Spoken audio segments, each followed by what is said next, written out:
Halo, hai teman-teman, balik lagi nih sama aku, Sarwi Utami, mahasiswa pendidikan non formal Universitas Bengkulu.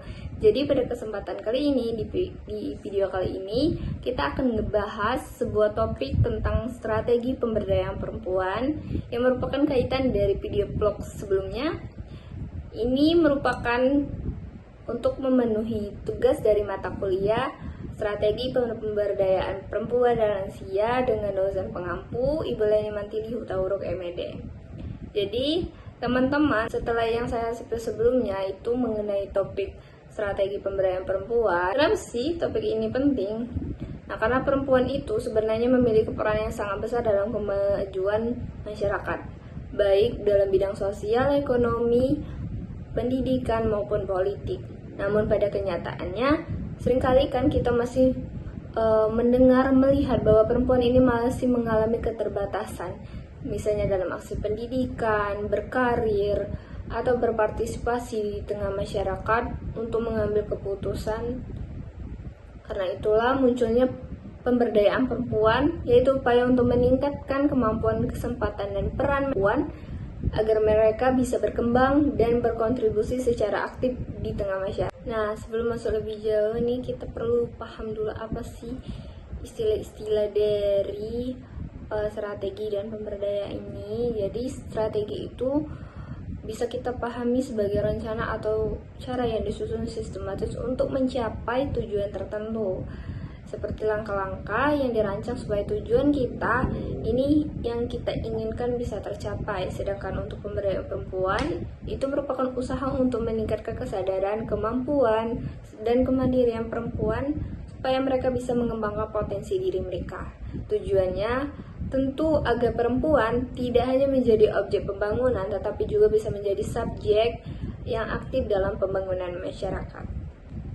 Lalu apa aja sih tahapan dari pemberdayaan perempuan ini? Nah, dalam proses pemberdayaan perempuan biasanya ada beberapa tahapan. Yang pertama, tahap pertama yaitu tahap penyadaran.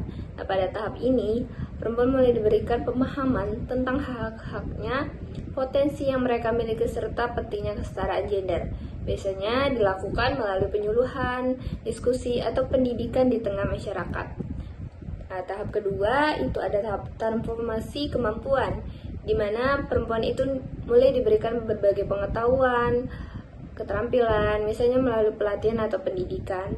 Dan tahap ketiga itu yaitu peningkatan kemampuan serta kemandirian, yaitu ketika perempuan itu sudah mampu untuk mengembangkan sebuah ide atau berinovasi serta berperan aktif dalam kegiatan sosial dan ekonomi di masyarakat.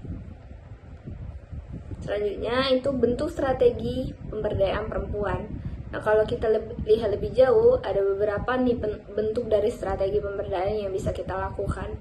Yang pertama itu bisa melalui pendidikan atau peningkatan kapasitas, di mana pendidikan itu memiliki peran penting untuk menanamkan kesadaran tentang kesetaraan gender serta meningkatkan kemampuan seorang perempuan. Salah satunya bisa dengan menerapkan program sekolah perempuan. Program ini merupakan bentuk pendidikan non-formal yang bertujuan untuk meningkatkan kesadaran kritis perempuan untuk membangun solidaritas antar perempuan serta mengembangkan jiwa kepemimpinan mereka. Strategi yang kedua itu bisa melalui ekonomi dan kewirausahaan. Nah, bidang ekonomi ini sangat penting untuk kita terapkan karena dapat membantu perempuan menjadi lebih mandiri secara finansial. Ketika perempuan itu memiliki penghasilan sendiri, mereka juga memiliki posisi yang lebih kuat dalam keluarga maupun masyarakat.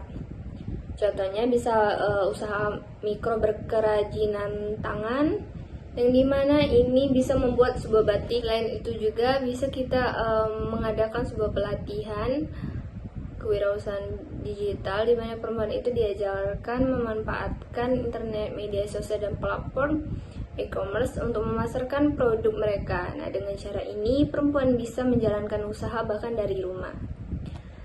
Dan tak luput dalam pemberdayaan perempuan ini banyak pihak yang terlibat. Di antaranya itu ada pemerintah yang bertujuan untuk membuat kebijakan serta menyediakan berbagai program pemberdayaan perempuan seperti pelatihan keterampilan, memberikan akses modal usaha serta perlindungan hukum bagi perempuan.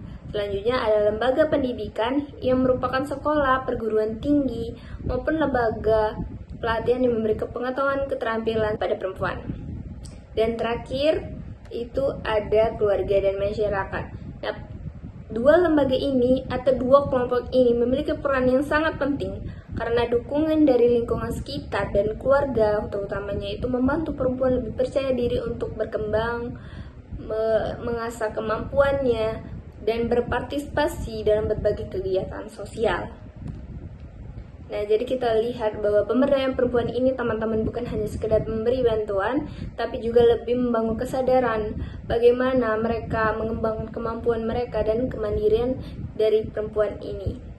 Jadi mungkin itu aja yang bisa saya sampaikan pada vlog kali ini. Semoga bermanfaat dan sampai jumpa di vlog selanjutnya.